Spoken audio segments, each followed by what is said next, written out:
Start noticing your blaming tendencies. Notice your blaming tendency. Our tendency to blame others for our circumstances is often, like I said before, it's like a knee-jerk reaction.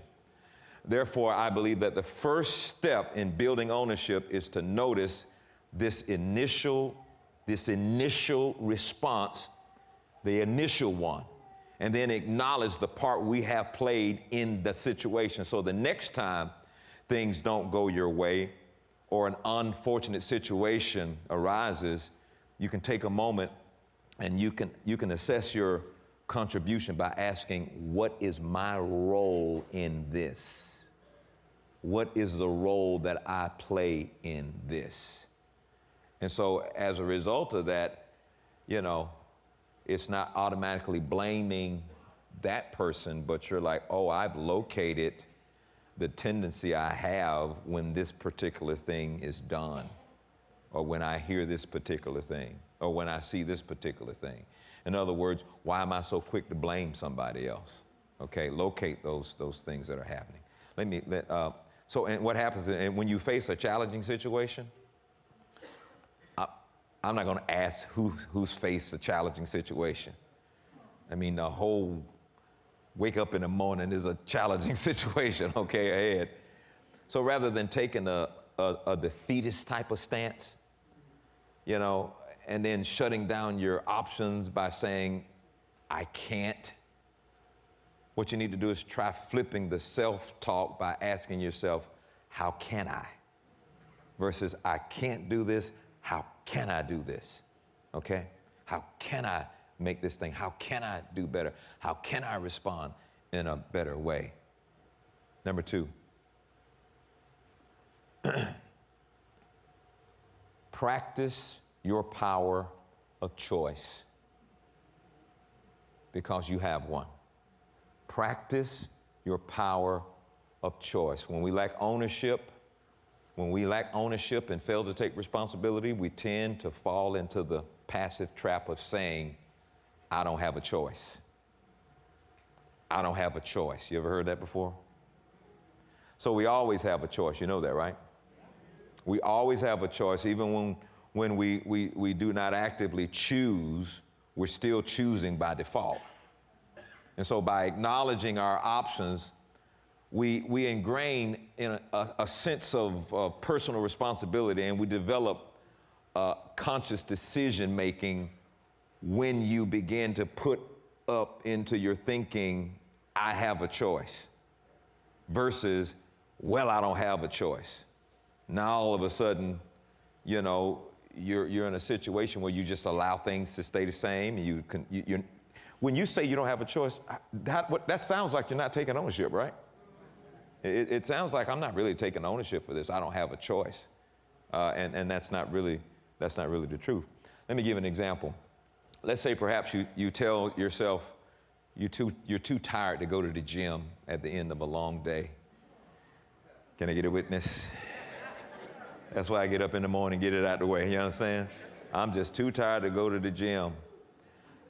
Just take just that little small illustration and try to reframe that language to signify that you have an active choice. I choose not to go to the gym. What are you doing? You're blaming, I'm tired and I've been working, so I'm too tired to go to the gym. Lord, they done got on my nerves. I'm too tired to go to the gym. No, there's something that happens when you keep in front of your face, I have a choice. I choose not to go to the gym tonight. And by saying those words out loud, your gut will tell whether those words are valid, responsible reasons, or if you're blaming external circumstances and making up an excuse. And we do a lot of that. We blame, not just only people, we blame circumstances. I was in Sacramento. I mean, I almost died, and I could have said, I'm not coming to church. I was out of town. I was supposed to do this meeting. There were people that were coming from all over the area, and I could have said, well, I almost died today. Because, I had a wreck. I got admitted to the hospital. I got out of the hospital because I had to preach. I almost died today. I can't come. No, I could have chosen not to come, but I chose to go.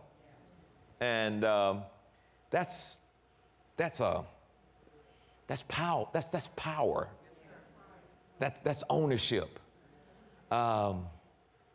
That's accepting responsibility. That's accountability. I can't tell you the number of people, you ask somebody, hey, you going to church Sunday? And they're I'm going to try. I'm going to try. How many I'm going to try is an honest lie?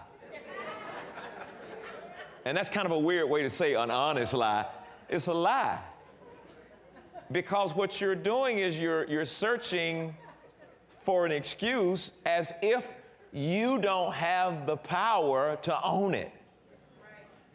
Well, I ain't gonna say right now. Why? Because I might not feel like coming. And all you have to do is say, well, I choose. I'd rather you say, I choose not to come to church on Sunday.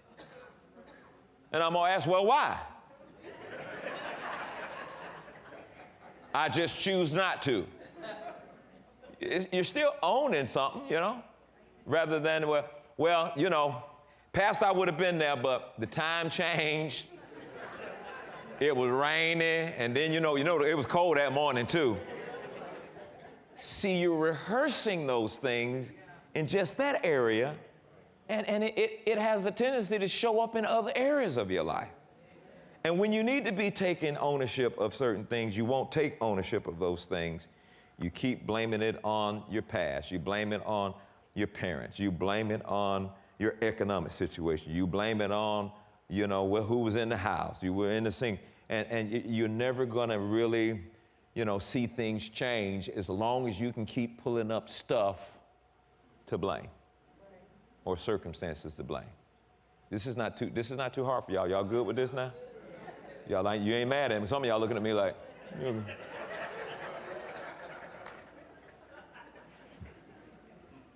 So begin to use intentional language around your everyday choices to build a sense of ownership for those decisions. I choose to play with my kids after school. I choose to go to the gym in the morning. I choose to eat nourishing food. I choose to walk to work. I choose to read instead of watching TV. That's a powerful thing to do because that sense of ownership and responsibility is being molded on the inside of you, and you'll start seeing it in other areas, okay? Number 3, trying to move quick. Get the peoples out before the sun go down. Let you enjoy that first Sunday dismissal out of church. Okay, so we're talking about responsibility, accountability, and ownership. So let's look at number 3. You've got to have accountability before you move into ownership. So let's look at number 3, become accountable. Becoming accountable. When you hold yourself accountable to others, you're more likely to take ownership of your own actions. Who are you accountable to? Okay? It'll build a sense of accountability for yourself, being responsible to others. And we hate that. Our thing is, I'm grown. I ain't got to be accountable to you. Who are you accountable to? When there is no accountability in your life, temptation can get you. But when there is accountability in your life, you probably will pause and say, I ain't gonna do that because I'm accountable to this person. And it's not a bad thing to do. It provides additional support during challenging situations by making sure that you don't fall back into those previous behavioral patterns that you were in. And we have patterns. We have patterns of how we do things. When I woke up one day and realized, boy, I am a serious complainer. If I was complaining back in Moses' day, I would fall dead with all them other thousands of people. I mean, I just thought, I built it up, and this is emotional immaturity. I built it up where I actually had myself believing that I have a right to complain if it's not to my liking. And so I looked up the word complaining. It means to express your displeasure about anything. I said, oh, well, I'm a complainer. And I thought, man, I really, really need to change this pattern, but I couldn't do it. So I asked Taff, I said, help me. And I just didn't know she was just going to be telling me all the time. It was like all the day. You complaining, you complaining, you complaining. Then I want to get back, but well, you complain too. I'm like, dang. Or the food come up. I don't like the food. You know, do you complaining? Well, I'm just saying I don't. You know, I'm just saying I don't like the food. Well, you just complaining. Now you want some accountability? You are a complainer. I was like, dang, boy, I didn't even see that. Don't be afraid to be accountable to somebody. Don't be afraid to be accountable. Don't live the kind of life where, you know, I'm not going to be accountable to you, and therefore I'm just going to build a closet filled with secrets. Because when you do that, you know that it's not working like you say because nothing's changed. You're still doing the same thing. Okay? And it's not like you have to do it to impress somebody else, but, you know, you're still doing the same thing. So that's why it's so important for us to, you know, thank God for challenges. What would we do if we didn't have any challenges in life? I mean, really, what would you do if every life was like flawless? I'd be bored. So what I do now is when I have those great days, those string of weeks, I really enjoy it because I know something around the corner. It doesn't surprise me. It's like when it's a peaceful time, hallelujah. And it doesn't take but one conversation or one phone call, and it's like, okay, here we go. Here we go. And don't let that upset you. Just say, I am prepared for the challenge. I'll accept my part, own my part in this whole deal. So very important. All right, we got about a few minutes. Let's go number 4 real quick. Get as many as I can today. Number 4. How do I handle and walk in this area, being responsible and owning my life, ownership? This is very, very interesting, what I'm about to say. I kind of snuck it in just a little bit here, but you want to really get to the place of ownership and responsibility. Number 4, try discomfort. Try discomfort. Blaming external forces for your circumstances means never having to live outside your comfort zone. You follow what I'm saying? You blame, and blaming people and blaming different forces and circumstances. It's, well, I don't want to get in this place where I'm not comfortable. I'm comfortable blaming you for my issue. I am comfortable blaming circumstances or situations for what I am going through. While comfort zones may feel safe, change never happens there in the comfort zone. Change never happens in the comfort zone. It does not. In order to grow and in order to develop and in order to create a fulfilling life, you want a fulfilling life, in order to do that, we need to step outside our comfort zone. And we need to build a sense of responsibility for our outcomes. I don't know, I'm trying to study this and figure this out, but it's like Christians live in this fabled la-la land and always think it's the devil when you're outside of your comfort zone. I'm saying you need to be outside your comfort zone. You need to do it. Or you don't grow. And you want to grow emotionally, you want to mature emotionally, you got to get outside your comfort zone. We're constantly challenging ourselves to live outside our comfort zone. Oh, if I could tell you the stuff that Taff and I are doing right now, it is completely out of our comfort zone. And you just grow more when you can step outside there. Do stuff that you wouldn't do, like, you know, use your words to express your hurt rather than your anger and your actions.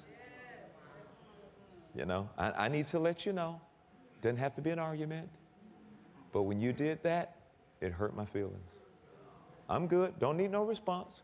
Because you're saying something now to protect yourself. Just think about it. Okay, I'm finna go eat, but I just want you to know I know. I want you to know I know. I want you to know 10 years ago, I'd have cut you. I'd have cut you sure enough, boy. So it's not comfortable. Confrontation, a lot of people are not comfortable with that, but I believe confrontation brings about growth for the person who is being confronted and the person who's doing the confronting. You had those things, you know you had to have this conversation and it bothered you all day long and you didn't want to do it, but you got to get outside your comfort zone. You got to get outside your comfort zone. I like things done right. Now, I was very to the extreme at one point in my life, very extreme. I just like it done right. And when it's not done right, I can be a bit of a butt. I can, well, you wiped the counter off, but you didn't. Did you see back and look there to see that it ain't? That drives you to drink.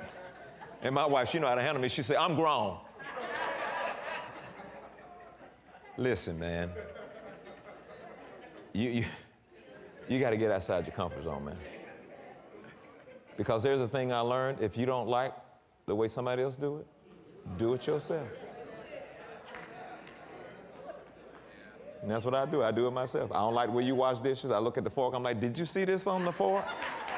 I don't like for people coming to my house trying to wash dishes. I mean, I'm glad trying to help them. But if you can't wash dishes, don't wash nothing. Don't. Leave them alone. Leave them alone. Don't come in there trying to make my bed up. Don't come take my pillows and put them all in triangles. You messing my pillows up because when you put them in triangles, it go down right here. And now my pillows are all off balance and stuff like that. That's a bit of a butt. Nobody got time. Can't too many people live with me? Praise the Lord. Can't do that.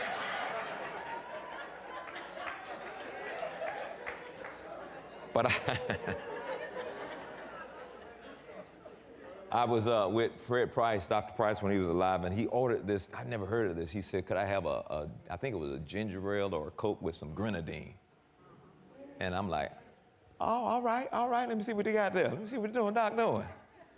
And it came back, and it basically tastes like a cherry Coke, about what it was, So I went out by myself. I said, yeah, I like a Coke. Could you put some grenadine in it? They said, huh? I'm thinking, I'm in College Park. No, what's that? Green who? What that? What kind of green? I'm like, oh, Lord have mercy. I don't know if we got that.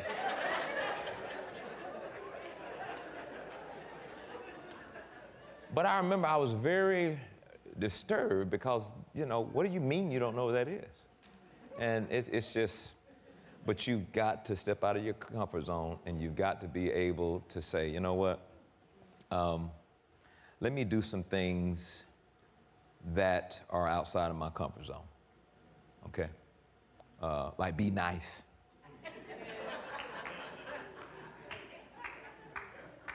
Be nice to people. Or introduce myself to people. I was, I had a tendency where I would meet people. I was really kind of a nerd, even though maybe you see some charisma from the pulpit. If I come across you, I intend on, like, hello, how you doing? But I always view myself as a little goofy, so I don't say nothing. And if I have too far to walk, I trip over my feet because I'm always conscious, like, how am I walking? Do I look like an idiot walking? And there are times after messages, I'm like, I'll ask Taffy, I sound so dumb. Did I even make any sense on stuff like that? She says, what are you talking about? Okay, I had to get out of my comfort zone and start just going up to people and say, hello, my name's Creflo. I know who you are, and I want to just say I appreciate what you do. I'm thinking they're going to say, nerd? What do you, or insult me. The people down a long time, about not too long ago, but Atlanta Hawks had a little thing and they wanted to have a Creflo night and honor me. I'm like, no. They said, why? I said, the people ain't gonna boo me. I said, I might know they booing me, but I ain't got to hear them boo me.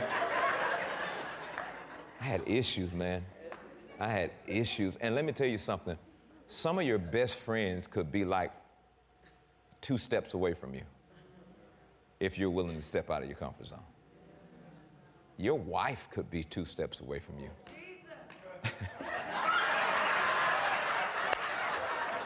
What you say, preach it, Reverend, preach it. I even slid by him one time. I'm only 1 step away.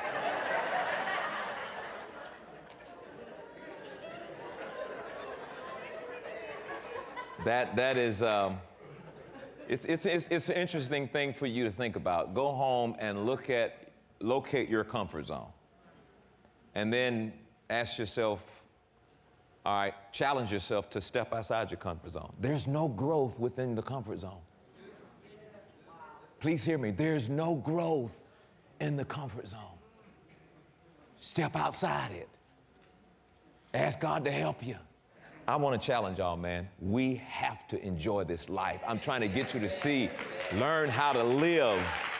Learn how to live. Learn how to enjoy this life. I got a minute to go. Let's see, how do I want to close this? Failure is nothing to be afraid of. It's one of the most effective ways to learn, and it's a clear indicator that you influence your outcomes through the decisions you make. Failing, learning, practicing, they're keys to progress. Failing, yeah. Is that a key to progress? Yeah. Failing, learning, practicing. They help you identify a gap. They help you to develop a plan. They help you to move forward. It's time to take ownership of your life, ladies and gentlemen. Take ownership of your life. Take responsibility for your thoughts. Take responsibility for your actions. Take responsibility and allow the challenges of your life to challenge you to make some changes in your life. Stop blaming other people for your circumstances. Build character, grit, self-respect, all those things. Jesus died to save the entire world. Today, he's training us in grace so that we can go out and influence someone else's life. That's why I'm so grateful for the friends and partners of this ministry who freely and cheerfully give financial offerings to support us. You understand our vision and you help us in so many ways to reach those who are searching for hope in the midst of darkness. Thank you for empowering us to expand God's kingdom worldwide. Your financial donations into this ministry work all over the world to change countless lives. If you'd like to support our efforts to save the lost, you may call in or visit CrefloDollarMinistries.org today. God bless you.